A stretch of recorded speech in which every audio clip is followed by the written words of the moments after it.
Hello everyone, welcome to learner B. I am Shivani Chauhan. इस video में हम लोग देखेंगे क्लास 9th साइंस की बुक का chapter 2 is matter around us pure का पार्ट आई गेस ये 4 हो चुका है। अब हमने क्योंकि देख लिया है टाइप्स ऑफ मिक्सचर्स, मिक्सचर क्या होता है, टाइप्स ऑफ मिक्सचर देख लिए हैं, फिर उसके बाद सोल्यूशन क्या होता है, सोल्यूशन के बाद फिर हम लोगों ने देख लिया है प्रॉपर्टीज़ उसकी, कंसंट्रेशन क्या होती है, ये न्यूमेरिकल भी हम लोग देख चुके हैं, कोलाइडल सोल्यूशंस क्या होते हैं, सस्पेंशन, फिर उसके बाद हम लोग मिक्सचर्स को कैसे अलग अलग मिक्सचर को कैसे सेपरेट किया जाता है वो सारा का सारा हम देख चुके हैं। अब हम लोग यहाँ से स्टार्ट करते हैं एयर में से किस तरीके से हम लोग अलग अलग गैसेस को अलग कर सकते हैं। How can we obtain different gases from air. Air is a homogeneous mixture. Air जो है वो होमोजेनस मिक्सचर है। होमोजेनस का मतलब है इसके जो भी कंपोनेंट्स हैं ना वो आपस में बिल्कुल फिक्स्ड मात्रा में हैं। जैसे कि 78% नाइट्रोजन है, 21% ऑक्सीजन है, फिर कार्बन डाइऑक्साइड है, आर्गन है, मगर ये बिल्कुल डिफाइंड कंपोजिशन में प्रेजेंट हैं। ठीक है, and can be separated into components by fractional distillation. तो एयर को हम लोग कैसे सेपरेट कर सकते हैं? पहली बात, एयर होमोजेनस मिक्सचर है। दूसरी बात कि हम लोग इसके अलग अलग कंपोनेंट्स को फ्रैक्शनल डिस्टिलेशन की सहायता से, फ्रैक्शनल डिस्टिलेशन की हेल्प से अलग कर सकते हैं। तो एयर सॉरी एयर को हम लोग कंप्रेस, देखिए हवा क्या है, हवा गैस है। गैस को अगर आपको लिक्विड में चेंज करना होगा तो आपको क्या करना पड़ेगा, आपको उसको ठंडा करना पड़ेगा, आपको उसको कंप्रेस करना पड़ेगा। पहले क्या करें, उसको दबाया जाता है, कंप्रेस किया जाता है कंप्रेसर में, फिर उसको कूल किया जाता है, उसका प्रेशर बढ़ा करके कंप्रेस करते हैं, फिर उसको क्या करते हैं, कूल करते हैं, और उसका टेम्परेचर, मतलब टेम्परेचर हम क्या करेंगे, सॉरी डी लिख दिया, टेम्परेचर को हम लोग कम करेंगे और प्रेशर को बढ़ाएंगे। हम लोग को एयर को कंप्रेस करने के लिए और कूल करने के लिए क्या करना पड़ता है, प्रेशर तो देखिए बढ़ाया जाता है और टेम्परेचर को कम किया जाता है। तो एयर जो है वो लिक्विड एयर अब बन जाती है। फिर allow to warm up slowly in fractional distillation column. अब एयर लिक्विड में कन्वर्ट हो गई है, एयर जो है अब वो लिक्विड बन गई है। अब हम उसको हल्का हल्का सा गर्म करेंगे फ्रैक्शनल डिस्टिलेशन कॉलम में, और gases get separated at different Heights, और जो कॉलम होगा उसकी अलग अलग हाइट्स पर गैसेस सेपरेट हो जाएंगी।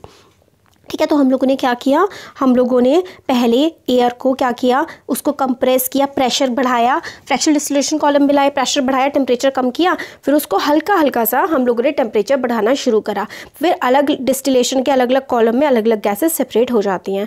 गैस ऑक्सीजन का बॉइलिंग पॉइंट जो है वो -180 डिग्री सेल्सियस है, आर्गन का -186, नाइट्रोजन का 196। तो देखिए सबका अलग अलग है ना, सबका अलग अलग है, तो अलग अलग ये सेपरेट होकर के हम लोगों को मिल जाती है। फिर फ्रैक्शनल डिस्टिलेशन का हमें फ्लो चार्ट ये दे रखा है, बहुत इंपॉर्टेंट है। अलग अलग हाइट पर जो है हमें गैसेस मिल जाती हैं और अलग अलग टेम्परेचर पर। तो देखिए ये जो है ना, ये पूरा का पूरा प्रोसेस चलता है। तो अगर हम लोगों को ऑक्सीजन चाहिए हवा में से, तो we have to separate out all the other gases present in the air. अगर हम लोग को ऑक्सीजन चाहिए तो बाकी सारी गैसेस को हमें सेपरेट करना पड़ेगा। Air is compressed by increasing the pressure. हम लोग एयर को कैसे, हाउ एयर इज़ कंप्रेस्ड, तो हम लोग प्रेशर को बढ़ाते हैं। एयर को कंप्रेस करने के लिए ना हम लोगों को प्रेशर को बढ़ाना होता है, and then cooled by decreasing temperature. हम लोगों ने प्रेशर बढ़ा दिया तो वो कंप्रेस हो गई, फिर हमने टेम्परेचर को कम कर दिया उसको ठंडा करने के लिए, और फिर हमने ठंडा कर दिया तो वो लिक्विड में आ गई। ठीक है, this liquid air is allowed to warm up slowly. फिर अब वो लिक्विड में आ गई थी, फिर उसको हम हल्का हल्का सा गर्म करना शुरू करेंगे फ्रैक्शनल डिस्टिलेशन कॉलम पे, और अलग अलग हाइट पे, अलग अलग बॉइलिंग पॉइंट्स पे हम लोगों को क्या मिल जाएगी, गैस, अलग अलग जो है गैसेस मिल जाएंगी। तो देखिए separation of components of air, क्या करा हमने, एयर आई, हमने एयर पे प्रेशर डाला, प्रेशर बढ़ाया, ठीक है, फिर और टेम्परेचर कम किया, फिर उसमें से जब वो लिक्विड में बन गई तो हल्की हल्की ठंडी ठंडी हवा हम लोगों ने इसमें पास कर दी। ठीक है, फिर उसके बाद फ्रीजिंग कोल्ड वाटर जो है इसको ठंडा करने के लिए होता है। फिर कंप्रेस्ड एयर, फिर हम आगे पहुंचाएंगे और फिर सेपरेट करेंगे तो कार्बन डाइऑक्साइड यहाँ से निकल जाएगी, फिर लिक्विड एयर, फिर नाइट्रोजन ऊपर से निकल जाएगी, आर्गन ऐसे निकल जाएगी और ऑक्सीजन ऐसे करके निकल जाएगी। तो अलग अलग कॉलम्स में, अलग अलग कॉलम से नाइट्रोजन, आर्गन और ऑक्सीजन, फिर यहाँ पे कार्बन डाइऑक्साइड, अलग अलग टेम्परेचर पर और अलग अलग हाइट पर फ्रैक्शनल डिस्टिलेशन कॉलम में हमारी गैसेज हमें मिल जाती हैं। अब क्या है, how can we obtain pure copper sulphate from impure sample. अब हमें अगर कोई इम्प्योर सैंपल है उसमें से प्योर चीज़ को निकालना है तो भाई वो कैसे किया जाएगा। तो हमें क्या करना है, प्योर चीज़ को इम्प्योर चीज़ में से निकालना है। तो take some 5 gram of impure copper sulphate in a china dish, मतलब मिट्टी के बर्तन में आप लोग इम्प्योर कॉपर सल्फेट को ले लीजिए। फिर dissolve it in minimum amount of water, फिर बहुत ही थोड़े से पानी में आप इस कॉपर सल्फेट को घोल लीजिए। फिर फिल्टर आउट कर लीजिए इम्प्योरिटीज़ को, फिर फिल्टर पेपर के थ्रू फिल्टर कर लीजिए। फिर जो ऊपर बचेगा उसको क्या करना है, evaporate water from the copper sulphate so as to get a saturated solution. फिर जो आपको फिल्टर पेपर के बाद जो मिला था उसमें से आपको थोड़ा हीटिंग दे करके इवेपोरेशन करना है। फिर जो फिर इवेपोरेशन हो जाएगा तो बहुत ही गाढ़ा सा सैचुरेटेड सॉल्यूशन आपको मिल जाएगा। Cover the solution with a filter paper and leave it undisturbed at room temperature to cool down slowly. ठीक है, फिर आपने गर्म करके जब भाप बढ़ के निकल गई, फिर जो बचा है उसको आपको ना फिल्टर पेपर से एकदम ढक देना है और 1 दिन के लिए ऐसे ही छोड़ देना है ताकि वो आराम से जो है उसमें क्रिस्टल डेवलप हो जाए। फिर क्रिस्टल आपको मिल जाएंगे और जो यही प्रोसेस है क्रिस्टलाइजेशन का। तो आपको अगर इम्प्योर चीज़ में से प्योर चीज़ निकालनी है ना, तो आप लोग क्रिस्टलाइजेशन प्रोसेस का इस्तेमाल करते हैं। किस प्रोसेस का इस्तेमाल करते हैं, क्रिस्टलाइजेशन प्रोसेस का। ठीक हो गया, क्रिस्टलाइजेशन प्रोसेस की हेल्प से आप लोग इम्प्योर चीज़ में से प्योर चीज़ को निकाल सकते हैं। तो देखिए, crystallisation method is use to purify solids. Solids जो होते हैं ना उसको आप लोग कैसे प्योरीफाई कर सकते हैं, कैसे साफ़ कर सकते हैं, क्रिस्टलाइजेशन की हेल्प से कर सकते हैं। एग्जाम्पल के लिए सॉल्ट जो कि हम लोग समुद्र में से लेकर निकालते हैं उसमें काफ़ी सारी इम्प्योरिटीज़ होती हैं और उन इम्प्योरिटीज़ को, उस गंदगी को अगर हमें साफ़ करना है तो हम लोग क्रिस्टलाइजेशन के प्रोसेस का इस्तेमाल करते हैं। क्रिस्टलाइजेशन का जो प्रोसेस है वो सेपरेट कर देता है a pure solid. Crystallization is a process that separate a pure solid in the form of its crystals from a solution। ठीक है, तो क्रिस्टलाइजेशन एक प्रोसेस है जिससे जो सेपरेट कर देता है a pure solid in the form of its crystals from a solution. ठीक है, क्रिस्टल की फॉर्म में जो है वो साफ चीज़ निकाल देता है। क्रिस्टलाइजेशन टेक्निक जो है वो सिंपल इवेपोरेशन से बेटर होती है। आपने सिंपल इवेपोरेशन में तो आप लोग सीधे भाप बन के उड़ा देते हैं, जो बचा वो ले लेते हैं, पर क्रिस्टलाइजेशन में हम लोग क्या करा, हम लोगों ने पहले उसको फिल्टर पेपर से निकाला, फिर हल्की सी हीट दी और फिर क्रिस्टल बनने के लिए छोड़ दिए। सम क्रिस्टल्स डिकम्पोज और some like sugar may get charged on heating to dryness. Some impurities may remain dissolved in the solution even after filterization. On evaporation decontaminate the solid. तो खाली इवेपोरेशन करेंगे ना तो हम लोगों को कुछ इम्प्योरिटीज़ फिर भी रह सकती हैं, तो इसलिए क्रिस्टलाइजेशन बेटर होता है। एप्लीकेशंस काम कहाँ कहाँ आता है क्रिस्टलाइजेशन, सॉल्ट को प्यूरीफाई करने के लिए जो कि हम समुद्र में से निकालते हैं, और एलम फिटकरी को साफ़ करने के लिए भी इसका काम होता है, और हमने कॉपर सल्फेट को तो देख ही लिया, उसके लिए भी इसका इस्तेमाल किया जाता है। तो जो अबव मेथड्स हम लोगों ने पढ़े हैं इनको चूज़ करने के लिए हम लोगों को नेचर पता होना चाहिए कि कंपोनेंट लिक्विड है, सॉलिड है, उसका टेम्परेचर कितना है, मिसिबल है किसी चीज़ में, इमिसिबल है, तभी हम इन चीज़ों का इस्तेमाल, इन टेक्निक्स का इस्तेमाल कर सकते हैं। सिटीज़ जो होती हैं, शहरों में जो ड्रिंकिंग वाटर होता है, पीने का पानी होता है, वो किस तरीके से साफ़ किया जाता है वो हम लोग अभी आगे देखेंगे। तो स्टेप्स हमें वाटर सप्लाई होता है हमारे घर में किस तरीके से और किस तरीके से उसको प्यूरीफाई करते हैं वो हमें इसमें बताया गया है। ये देखिए,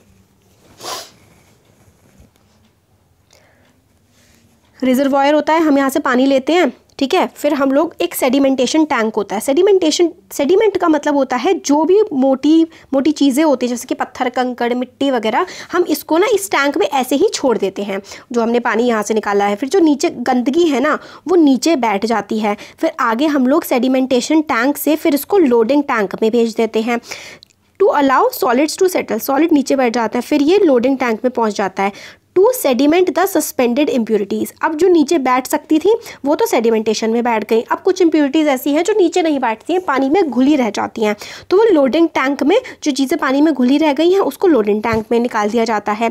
फिर उसके बाद क्या होता है, फिल्टरेशन टैंक होता है। फिल्टरेशन टैंक में क्या होता है, जो बारीक सी सैंड होती है, ग्रेवल होते हैं, कोर्स ग्रेवल मतलब कंकड़ पत्थर, वो फिल्ट्रेशन टैंक में सारे नीचे बैठ जाते हैं, और जो पानी है ना उसको फिर भेजा जाता है क्लोरिनाइजेशन। फिर उसके में पानी में क्लोरीन मिलाया जाता है ताकि बैक्टीरिया मर जाएं, और फिर उसको घरों में भेज दिया जाता है।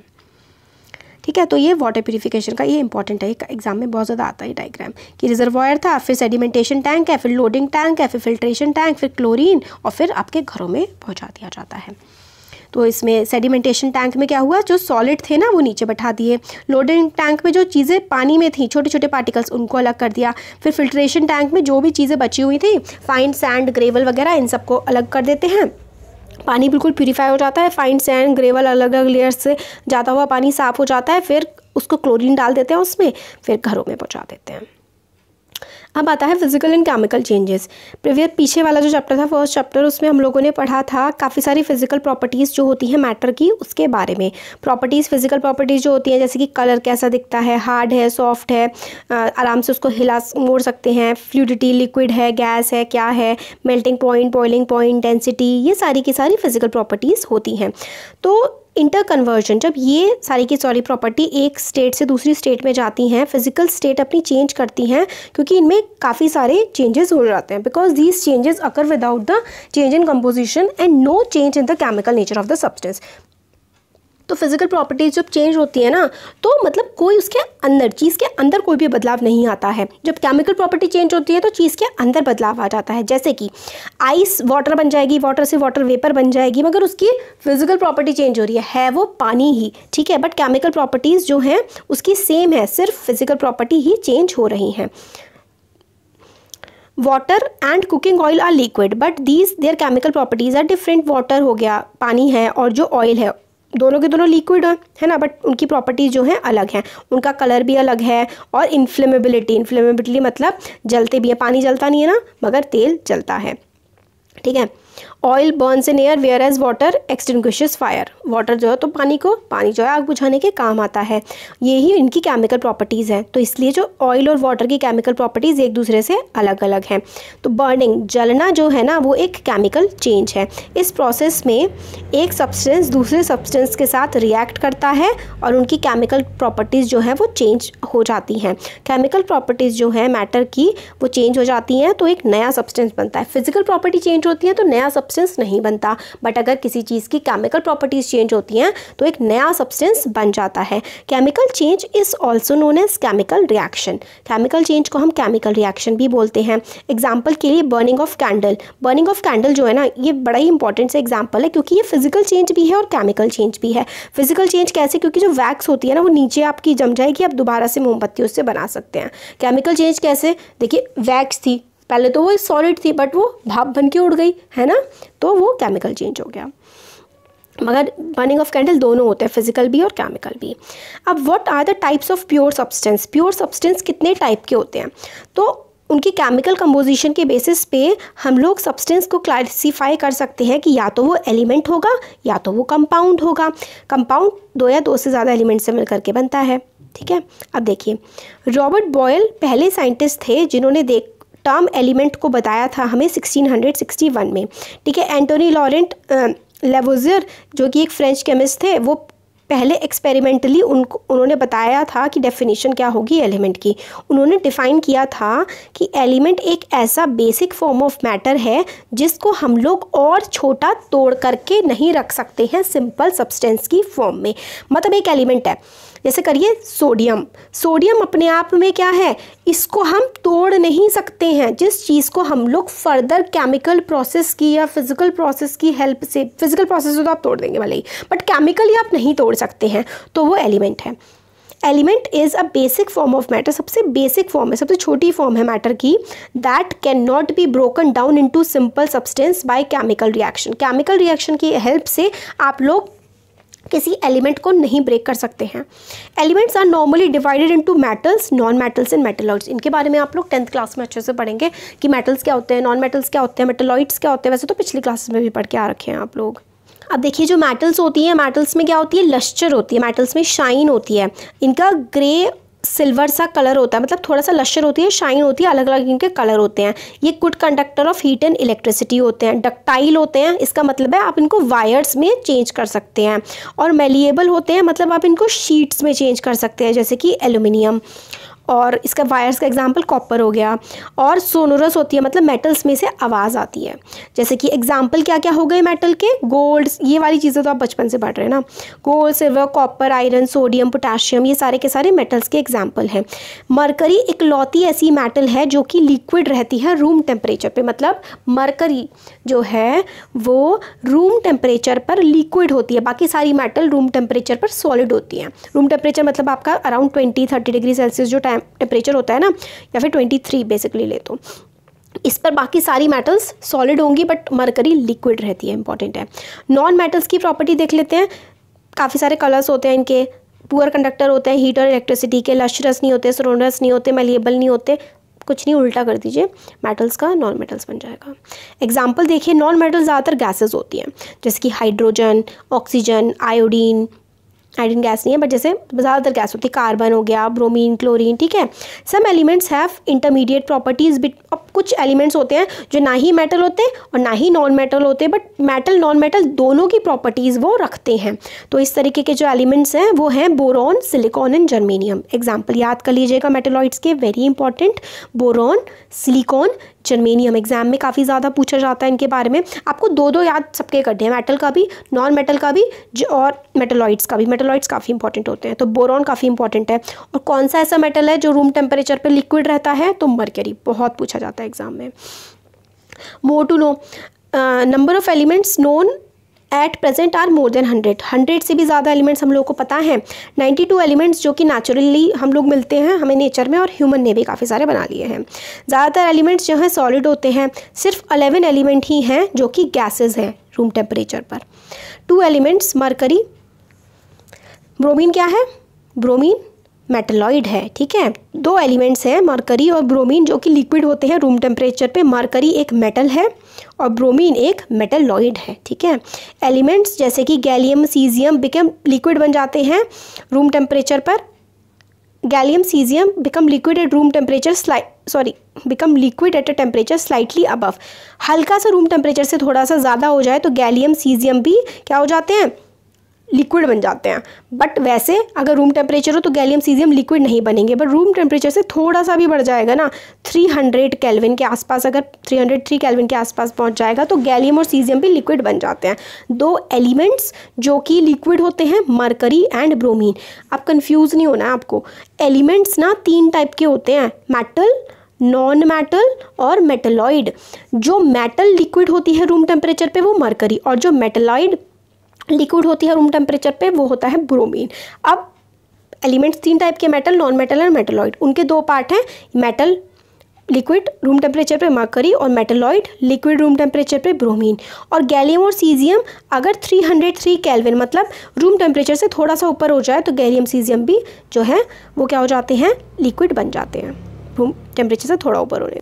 अब हम लोग देख लेते हैं कंपाउंड्स क्या होते हैं। A compound is a substance composed of 2 और मोर एलिमेंट्स। अब एलिमेंट्स क्या था, एलिमेंट में तो अपने आप एक होता है, बट कंपाउंड 2 या 2 से ज़्यादा अगर एलिमेंट साथ में मिल करके आ जाते हैं और वो केमिकली एक दूसरे के साथ जुड़े हुए होते हैं फिक्स्ड प्रपोर्शन में, तो क्या हो जाता है, वो कंपाउंड हो जाते हैं। एग्जाम्पल NaCl, ठीक है, एग्जाम्पल हो गया NaCl। अब मिक्सचर और कंपाउंड में डिफरेंस अभी देख लेते हैं, पहले कंपाउंड पढ़ लेते हैं अच्छे से। तो ये देखिए, ये एक्टिविटी है एक, क्लास को 2 पार्ट्स में, ग्रुप में डिवाइड करना है। एक को आपको आयरन फिलिंग्स मतलब आप लोहे की कोई चीज़ देनी है 5 ग्राम, और एक को देना है 3 ग्राम सल्फ़र, और इनका पाउडर बना करके चाइना डिश में, मतलब एक कटोरी, मिट्टी के बर्तन की कटोरी में, एक में आयरन फिलिंग्स है, आयरन का चूरा है, और एक में सल्फ़र का पाउडर है। ग्रुप 1 जो है वो मिक्स करता है, क्रश करता है iron filings and sulphur powder को। ग्रुप 2 क्या करता है, mix and crush iron filings and sulphur powder, फिर हीट करता है इस मिक्सचर को, ठीक है, स्ट्रांगली, खूब इसकी हीटिंग करता है ग्रुप 2 जब तक वो बिल्कुल रेड ना हो जाए, और remove from flame and let the mixture cool, और फिर गर्म करने के बाद उसको ठंडा करने देते हैं। अब चेक करना है, check for magnetism in the material obtained. Magnetism magnetic property होती है, तो हम मैग्नेटिज्म कैसे चेक करते हैं, एक मैग्नेट लेके आते हैं, तो मैग्नेट को हमें पास लेकर के आना है और चेक करना है कि कौन ज़्यादा अट्रैक्ट करेगा, ग्रुप A जिसको हमने गर्म नहीं किया है सल्फ़र और आयरन को, और यह ग्रुप 2 जिसमें आयरन और सल्फ़र के पाउडर को हमने गर्म करके ठंडा करके छोड़ा है। फिर हम लोगों को देखना है टेक्सचर, कलर किस तरीके से, पहले ग्रुप के चीज़ों का कलर कैसा है, दूसरे ग्रुप की चीज़ों का कलर कैसा है। फिर हमें ऐड करना है carbon disulphate to 1 part of the material obtained, और उसको घुमाना है, ठीक है। Add dilute sulfuric acid to the other part of the material obtained, ठीक है। Perform the activities in both the elements, मतलब अब आयरन और सल्फ़र को, फिर हम लोगों को क्या ऐड करना है, आयरन और सल्फ़र में एक बार कार्बन डाइसल्फेट और एक बार सल्फ्यूरिक एसिड ऐड करना है। अब हमें क्या क्या मिलता है, तो ग्रुप ए जो गैस ऑब्टेन्ड हुई थी bye group 1 is hydrogen, it is colourless. Group 1 में जब हम लोगों ने HCl ऐड किया है तो जो हाइड्रोजन मतलब जो गैस निकली ना, तो वो कलरलेस निकली, ओडरलेस निकली, कंबस्टेबल निकली, वो थी hydrogen gas. This is very important. Hydrogen gas की प्रॉपर्टीज़ अगर आपसे पूछ ली जाए तो उसका कोई कलर नहीं होता, कोई खुशबू भी नहीं होती, और एंड कंबस्टेबल, जल जाती है। It is not advise to do the combustion test for hydrogen in the class, मतलब क्लास में इस तरीके के टेस्ट नहीं करवाए जाते हैं। Gas obtained by group 2 is hydrogen sulphate. आपने HCl दूसरे वाले ग्रुप में मिलाया तो आपको हाइड्रोजन सल्फेट मिलेगा। ये भी कलरलेस होता है, बट इसकी जो सड़े हुए अंडों जैसी बदबू इसमें आती है। पहले वाले ग्रुप ने क्या डाला था, देखिए पहले वाले ग्रुप ने डाला था कार्बन डाइसल्फेट, ठीक है, और दूसरे ने डाला था सल्फ्यूरिक एसिड। तो दूसरे वाले ग्रुप में आई अंडे जैसी स्मेल, गंदी सी एकदम। तो you must have observe that product obtain by both the groups, दोनों की अलग अलग प्रॉपर्टीज़ होती हैं, क्योंकि एक को गर्म कर लिया था, एक को ऐसे का ऐसे ही रखा था। तो पहले ग्रुप में फिजिकल चेंज, आपने जलाया नहीं वलाया नहीं कुछ नहीं करा तो फिजिकल चेंज आया। दूसरे वाले में जो प्रॉपर्टीज़ दिखी थी वो हमें केमिकल चेंज की दिखी थी।